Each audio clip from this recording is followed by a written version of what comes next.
Dr. Elizabeth Lee Vliet is an outspoken opponent of abortion.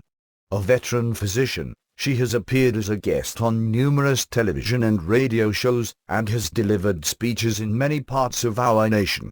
She points out that all doctors are supposed to abide by the famous Oath of Hippocrates, composed by the celebrated Greek physician who lived from 460 to 380 BC. The oath is summarized by most as simply "do no harm." That's accurate, but it spells out several types of harm that a doctor is supposed to avoid. A doctor, of course, is expected to be a healer, not a hurter, a life protector, not a killer. The very existence of the oath has helped doctors gain a reputation for nobility. Doctors graduating from medical schools are expected to take the oath containing less than 300 words. Some medical schools have their graduates swear the oath while assembled in a group. It contains only a few prohibitions, one of which states, "I will give no deadly medicine to anyone if asked, nor suggest any such counsel, and in like manner I will not give a woman a pessary to produce abortion." A pessary is the term used in the pre-Christian era for a device used to produce an abortion.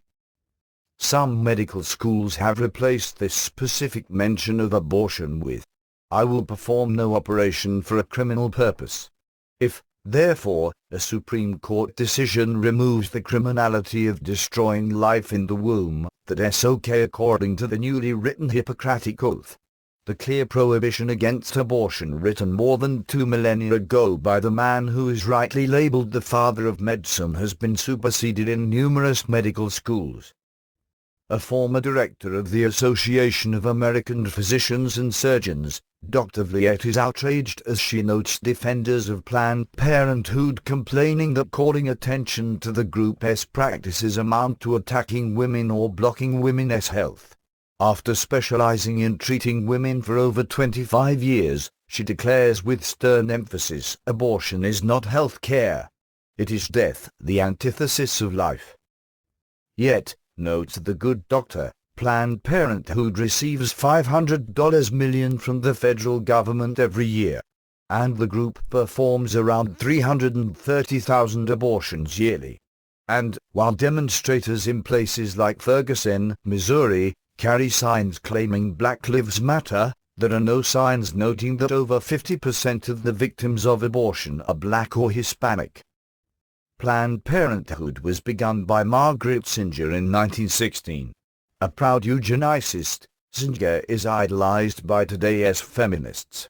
But she stated, "Colored people are like human weeds and are to be exterminated." She termed Slavs, Latins, and Jews human waste, a menace to her idea of who should be allowed to live. She is credited by many as having paved the way for Hitler and his master race.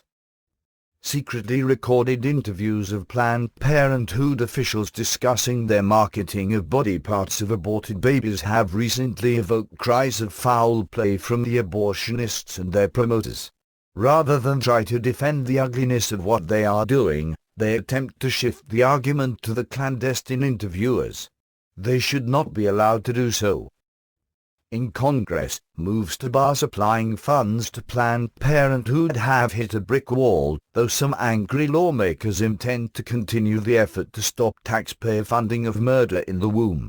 They may have to overcome resistance from House Speaker John Boehner because one of his top assistants, Charlotte Ivancic, is the sister of a woman named Kedia who happens to be CEO of STEM Express, the company that buys the organs of aborted infants from Planned Parenthood.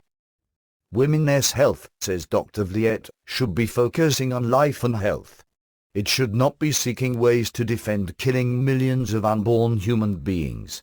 Abortion ends the life of a baby, says this doctor, adding that if it isn't a baby, then the woman isn't pregnant.